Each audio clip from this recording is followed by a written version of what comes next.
Hi everyone, good afternoon. This is Sir Ikal and welcome to the Likamon, the Ideathon this year 2025. And this is the pre-orientation lecture on problem identification, jobs to be done, prototyping, and MVP development. So I hope you guys have your notes with you and don't worry, this video is recorded and you can play it back anytime you want. So I hope you guys are ready. Are you ready? All right. All right, let's go. So, what are problems and why are these important? No? Why do we have to understand problems? Number one, problem solving is a key leadership skill. So, effective leaders are distinguished by their ability to recognize, define, and solve problems. Leadership is less about having answers because, of course, we can't know anything. No, we can't know it all. And leadership is more about asking the right questions. So, for example, in the classroom, the teacher see that students are failing. As a good leader, I mean the teacher, as a good leader, the teacher should ask, what's the problem? Why are students failing the exam? Instead of saying, students are just lazy studying, you know? Instead of telling the students are lazy, the teacher should ask questions like, why are students failing? Is there a problem with the questions? Is there a problem with the studying of the students? Or is there a problem with me? Okay, di ba? So it should ask the right question. Number two, problem solving is important regardless of the size of the organization. Whether it be a small business, a startup, a big one, or corporation, no? Problem solving is important because a big company, even if it is a multi-billion dollar one, if it fails to understand and solve problems correctly, they will fail. So for example, Kodak. Alam niyo yung Kodak? No, Kodak invented digital photography back in 1975. And what they thought was a problem is, ang hirap daw ibenta. Oh, nahirap daw silang magbenta ng mas maraming film sa kanilang customers.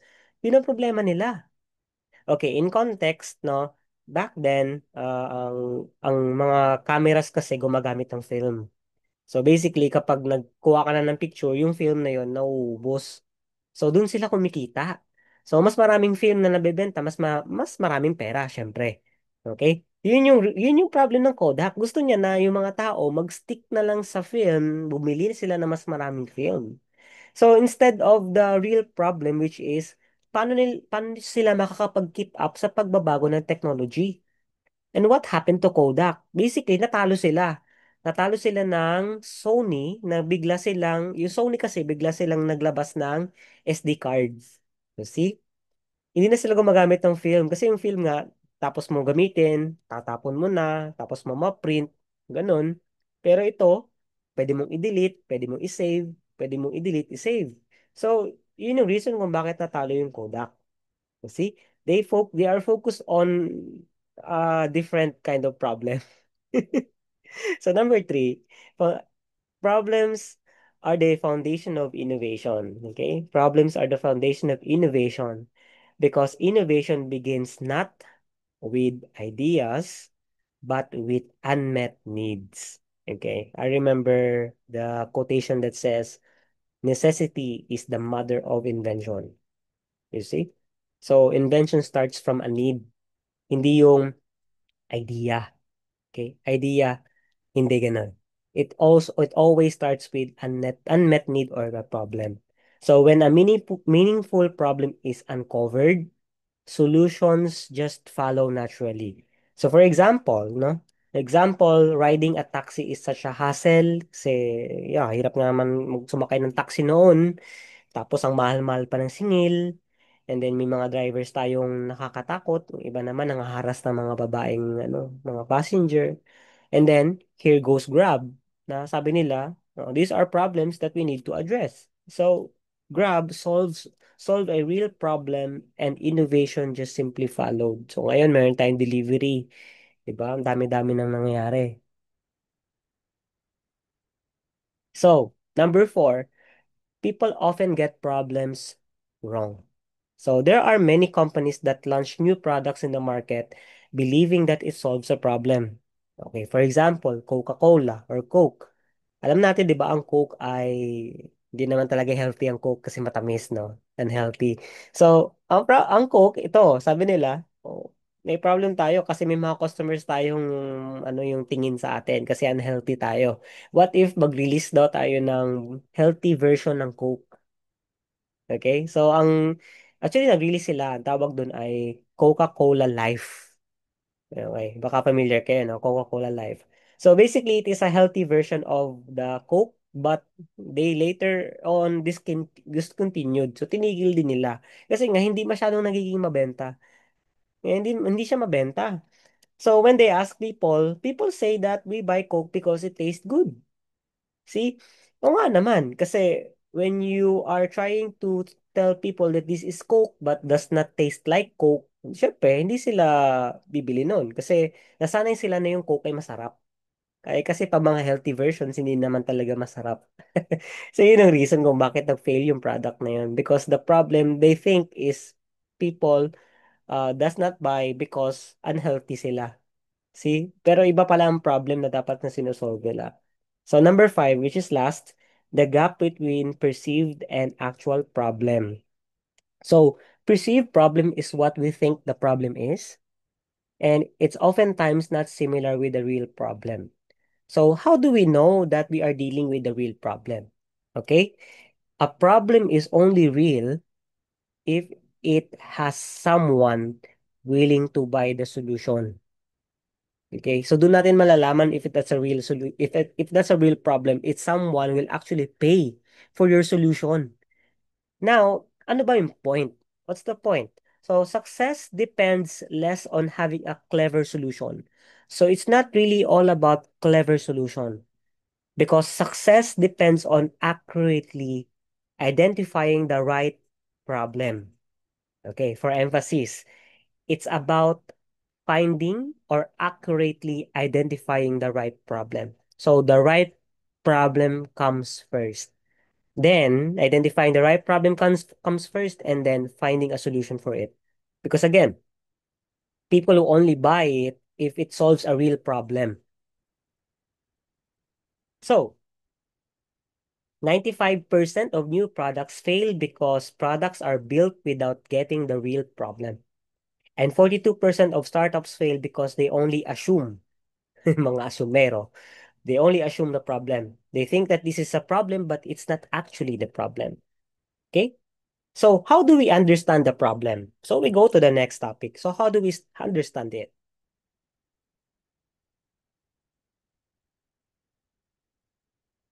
Number one, understand that problems are ubiquitous. Actually, when you say ubiquitous, it's everywhere, no? Understand that problems are everywhere. You might not just be sensitive, baka hindi ka lang sensitive, or hindi ka curious, or hindi ka lang aware. So you must train yourself, no? You must train yourself to become problem woke. Problem woke. So for example, as a student, ano yung mga problems na na-encounter mo or nakikita mo before or during, after or after exams, no? Ano yung nakikita mong problem ng estudyante before, during, and after exams? Okay, sige nga. If you can give one or two, then you are problem woke. So number two, ideas are solutions and the root problems must be validated. Because again, it does not come with, it does not start with the idea. It does not start with a solution. It comes with a problem. So your idea must come from a valid or real problem. Okay? So it is really not wise to start with idea. Again, do not start with the idea. Start with a valid problem. Okay po ba? So avoid relying on your perceived problems immediately as well, no? Kasi may perceived problems tayo na alam tingin natin problem yun, pero hindi naman pala talaga problem. Because problems may manifest as symptoms. Alam niyo yun? Akala niyo problema yun pala, simptomas lang yun ng isa pang problema. I have this example with my research students. So, lagi kong ginagawa example ganito. Pag makati ang likod, anong una mong ginagawa? So, ang sagot ng lahat, hindi kakamutin. Sir, kakamutin po. So, di ba? Yung makating likod, kakamutin mo, kukuskusin mo, hanggang sa yung likod mo, yung makati mong likod, biglang dumugo. tapos dumugo na infect, biglang lumala, ayun, kailangan mong dalhin sa ospital. See? Kasi naman, nag-provide ka na agad ng solution. Anong solution? Kamutin. Yung kamutin, hindi naman pala yung solution, hindi naman pala dapat solution agad. So you might ask yourself, bakit nga ba makati yung likod ko? So titingnan mo muna, syempre, wait lang, may kumagat ba? Oo, may kumagat insekto. Or, wait lang, meron na pala akong buni. May fungi na pala. Kung see, if you spot the reason why Makate, if you look at the root cause of the problem, bakit nga ba Makate? Instead of immediately, kamutin mo agad hanggang sa dumugo, no? Yung solution, yung problem ay masosolve agad with a proper solution. So, so yun. So number three, we all have to understand, no? We all have to understand that we humans are needy. Okay? Ang dami tayong need. We have to understand that we have so many desires. And our desires, when unmet, becomes a problem. O, see? May cue na agad tayo. Unmet needs are problem. Okay? Unmet needs becomes a problem. So number four, common needs, common industries. So when we say common needs and common industries, many problems that we see came from a common need. Alam yun, iisang need lang, pero nanganak ng sandamakmak na problema. So just one unmet need resulting in a bunch of problems. So for example, quality education is not met. Okay? Quality education is not met. This leads to uneducated or uninformed population. Now, ano yung magiging resulta nun? Resulting in corruption kasi iboboto na natin yung mga taong pabudol-budol na lang, di naman talaga marunong. You see? Tapos tataas ang crime rates kasi maraming mahirap. Tapos syempre, overpopulation at kung ano-ano pang problema. See, isa lang yung need na kailangan ma-meet, which is quality education. So from that, hindi siya na-meet, ang dami-dami ng problema ang naging anak. So yun yung ibig sabihin nun. And lastly, number five, we have to understand that we cannot, as much as we can, solve all the problems in the world. So we have to accept the fact that we can only solve one problem at a time. And we as expert, you as expert, no? You can only solve problems related to your field. Hindi mo pwedeng solve yung problem ng iba na hindi mo field. So for example, no, attorneys can solve problems using the law. Engineers can solve problems by developing technologies or creating solutions to problems or products. And the government can solve a problem by focusing on public service, you know? So the government cannot solve all problems in the community because we all need to work together. No? All of our expertise, we solve each other problems expertise. Ganun dapat yan. So, now, ganun talaga. Now, you might ask yourself, though, how do we spot problems or when can we say problems, we call it, or how can we spot problems? Okay, how can we spot problems? So, we go to the next topic.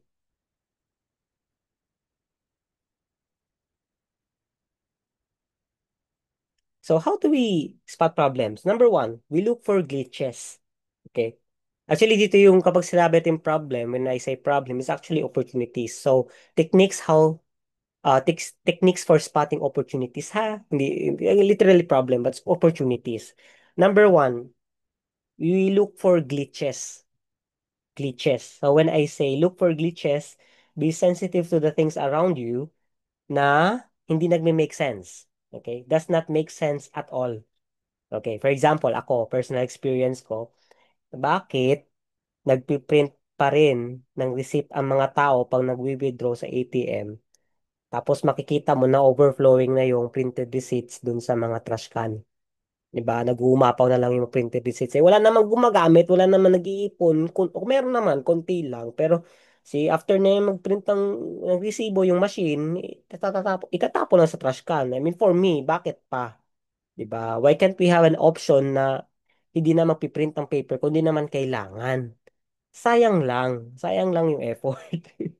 Number two, check out all the ideas and use it to the modern context. So, for example, alam nyo ba na ang Google, okay, Nag-start sila sa idea na yung library catalog, yung meron kasing technique sa library na ginagamit for cataloging, yung pagkakatalog ng mga, for example, pupunta ka doon, what do you need, anong book, meron silang system process. And then ginamit nila yung system process na yun sa Google, sa web searching. And then, voila, you have Google. Yun ang ginawa nila. So they used old ideas to new context. Number three, how do we spot for opportunities? Of course, we combine ideas. So when you open up opportunities when you try to mix up two or three different things together. And of course, the result is a new one, something new. And number four, be an architect. So if di kayo aware, no, architects are expert. Ano ba ang difference ng architect sa civil engineer? Is actually ganito. If architects are experts of spaces and how humans live within these spaces within a building. Yun talaga yung expertise ng architect. Now, ang civil engineers naman ay they're more focused on the structure of the building, making the structure strong. So yun ang civil engineers. So in our context, no, be an architect means you have to look for something that is open. You have to look something that is stagnant or something that does not improve at all. For example, bakanting lote, no? Bakanting palayan, no? Gawin natin subdivision, joke lang. So, you spot for something that does not improve at all or not changing at all, and you try to change it. Okay? Pero ano pa ba yung mga bagay na hindi masyado nagbabago? Ako, mga bagay na hindi na masyado nagbabago for me ay kutsara, tinidor, pinggan. Yan. Parang walang masyado nag-i-innovate sa kutsara, tinidor at pinggan. So, you go, try to change it. Okay? That's being an architect. You look for opportunities. Okay? So, are you guys still okay? Okay, stretching muna tayo. No? Okay, we go to the next topic. Next topic is jobs to be done. So what are jobs to be done? No? So what are jobs to be done? So jobs to be done are basically it is a concept that focuses on understanding the fundamental reasons why customer hire. Okay? Customers hire a product or a service to accomplish a specific job or task in their lives. So, ang ibig sabihin nito is customers buy products not because they want to buy it, but they hire the product to do a job that they want to be done. Yun yung ibig sabihin ng jobs to be done. So the secret is, ano pa secret dito? The secret is knowing that customers that don't just buy products because they need it or say they need it, rather they get or hire products to fulfill a particular job or solve a specific problem they encounter in their daily lives. So yun yung jobs to be done. Okay, ano ba example ng lalim-lalim? Example, karinderya o restaurant. Sasabihin ng restaurant, ang problem daw nila is matumal ang benta. They struggle to boost sale and customer within their location. Yun yung problem na sinasabi nila ha. Yun yung problem na sinasabi nila. So, you as an innovator, instead of immediately coming up with a solution to the problem, you have to understand first the jobs to be done. Ano ba yung jobs to be done? Okay, for example, from this problem, they have underlying specific jobs that needs to be met. Number one, they want they want a solution for this problem because of course they want to increase their customer and sales. Okay, that's functional. The emotional side. Ano yung emotional side na may-ari ng business? Kailangan gusto nilang tumaas yung kanilang benta kasi yun yung nagpapa-feel sa kanila na successful sila. Alam niyo yun? Kung ikaw yung may-ari ng cost ng karinderya, syempre kapag maraming kumakain doon, 'di ba feeling mo 'di ba feeling mo, uy, ang galing ko. Ang ano ko, ang masarap ng mga niluluto ko ng pagkain ko kasi maraming kumakain sa akin. O 'di ba emotional 'yun? Kapag matumal ang benta, malungkot ka. Kasi siyempre sasabihin mo, bakit walang kumakain sa karinderya ko? O, di ba? Yun yung jobs to be done. So when you are trying to create a solution, you have to make sure that the owner of the business feel successful. Okay? And third one, they want to gain recognition and respect from their friends and the local community. So they want to become a popular restaurant. So yun yung jobs to be done. So tingnan nyo ha, yung problem na sinasabi nila iisa lang. They struggle to boost sales and customer base. But if you dig deeper into the jobs to be done, kay gusto nila ng solution kasi marami pa pala silang gustong ma-meet. Okay? Marami silang unmet needs. So the problem is that they're struggling with their sales, but looking deeper, they want to increase their sales and customer because they want to feel successful. They want to gain recognition and respect. So if you are a solution giver, let's say an innovator, like you are right now, you must focus on presenting that your solution will provide these will provide answer to these jobs to be done. Okay? Hindi yung our solution will help you boost sale and customer base within your restaurant space. Hindi yung ganun. We created a solution for you because we believe that this will help you boost sales and customer base for your restaurant space. So if you say this, eh, flak gid, seryoso. Kasi instead of saying that, dapat ganito. Okay, ganito dapat. Our solution will help you become successful by making your restaurant gain high recognition and respect of the community.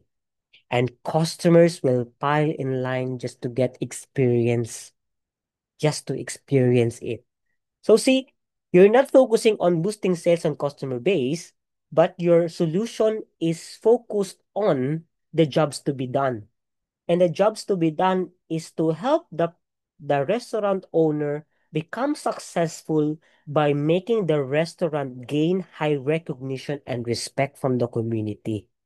And in turn, customers will pile just to get the experience of a highly respected and highly popular restaurant.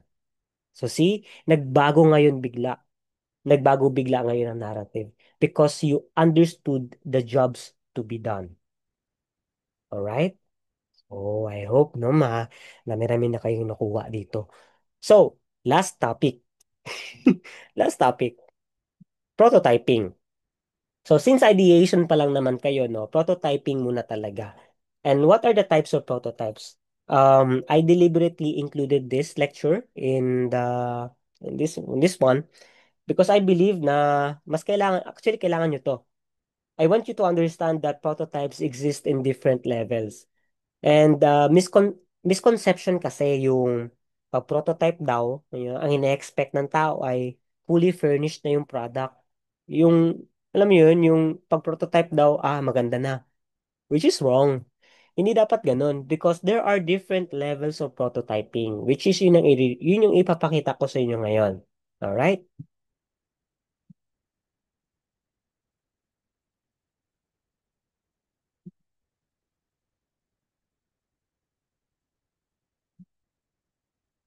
Okay. So, yun nga, in your case, we only expect prototyping. So, since konti lang yung time nyo, considering the amount of time, we can only expect low fidelity prototype. But what are prototypes and MVPs? So, prototypes and MVPs are like this. Let me maximize. So, prototypes and MVPs bring your idea to life. Okay? So, a prototype, you test your solution design in the simplest way possible. With an MVP, you test the basic functionalities of the solution. So, nakikita yung difference between the two. Prototype is to test the solution design, while MVP tests the functionalities na with a real person, with a real customer. So, a prototype is an early or rudimentary version of a product and is used to design concept and gather feedback. So, the purpose of the prototype is to test concepts and gather feedback. Okay? Well, the MVP is a functional version of the idea. So sa inyo, again, let me emphasize na prototype lang muna ha. Di muna MVP.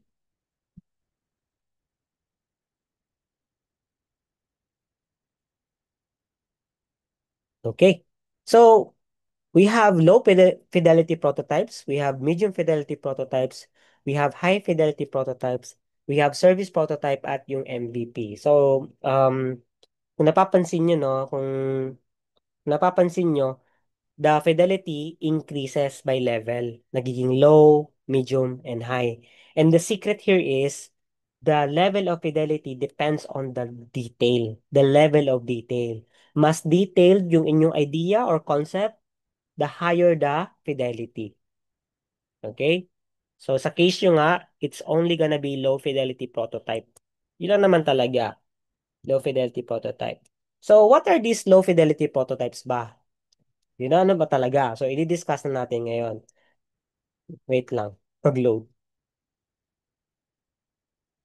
Okay? So what are these types of prototypes? So we have, no?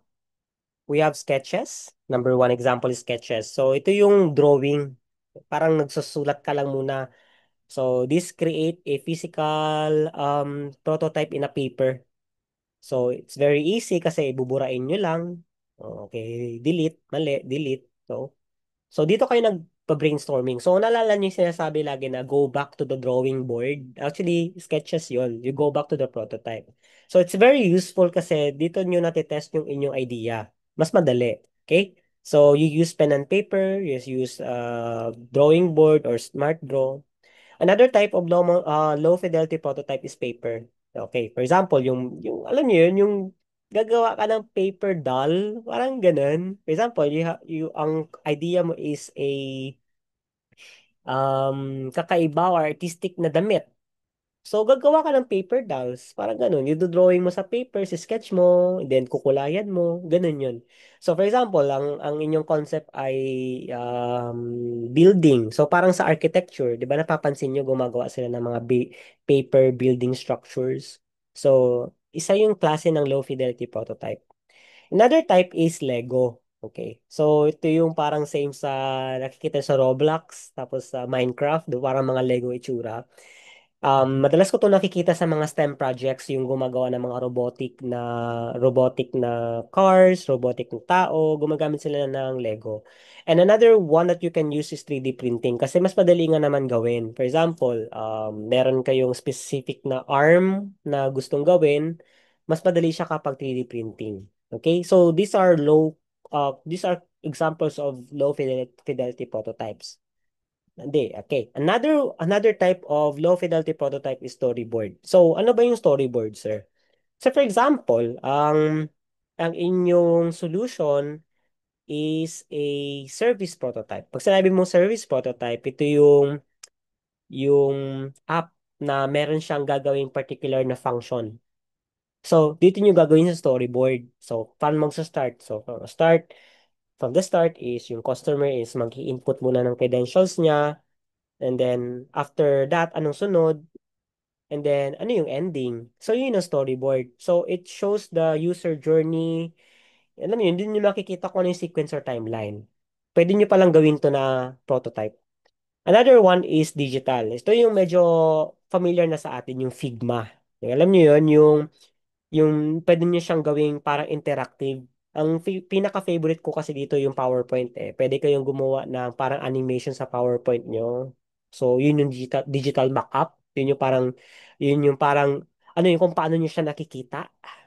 So, pwede nyo gawing visual, pwede nyo animation, pwedeng recorded video, pwedeng actual.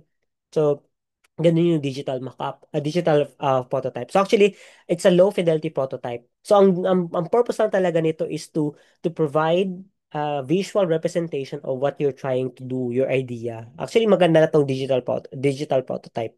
And last is blueprint. Okay, yung blueprint yung alam mo yun, pinapakita yung front end and back end. So, ito yung example.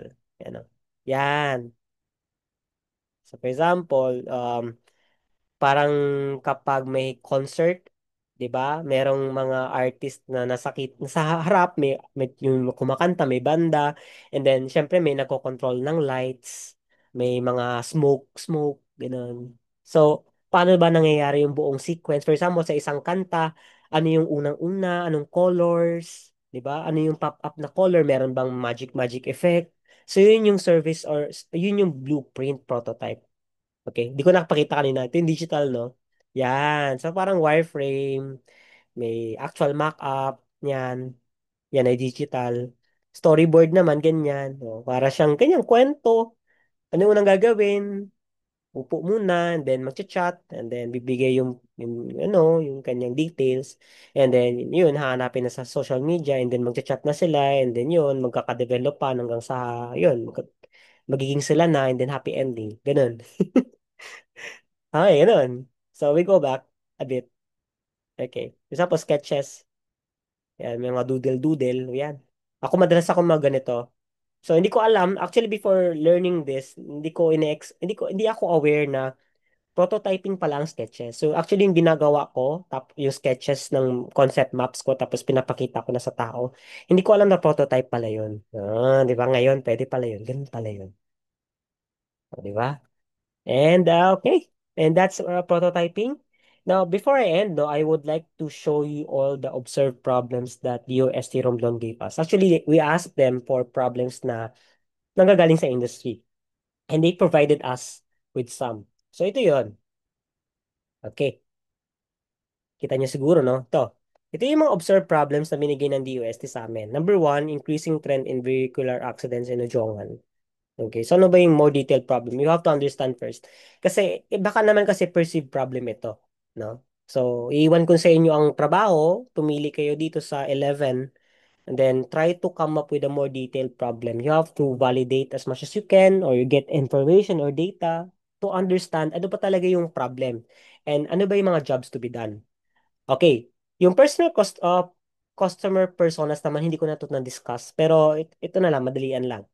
For example, sa increasing trend in vehicular accidents in Najongan, if you're going to provide a solution, sino yung para kanino?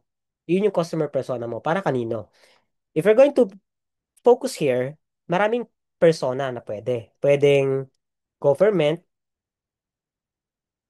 which is yung LTO. Pwedeng munisipyo, LGU. Pwedeng drivers, tama? Or, yeah, drivers. So, pwede ka magkaroon ng tatlong persona. For example, yung LTO, yung traffic officer, di ba?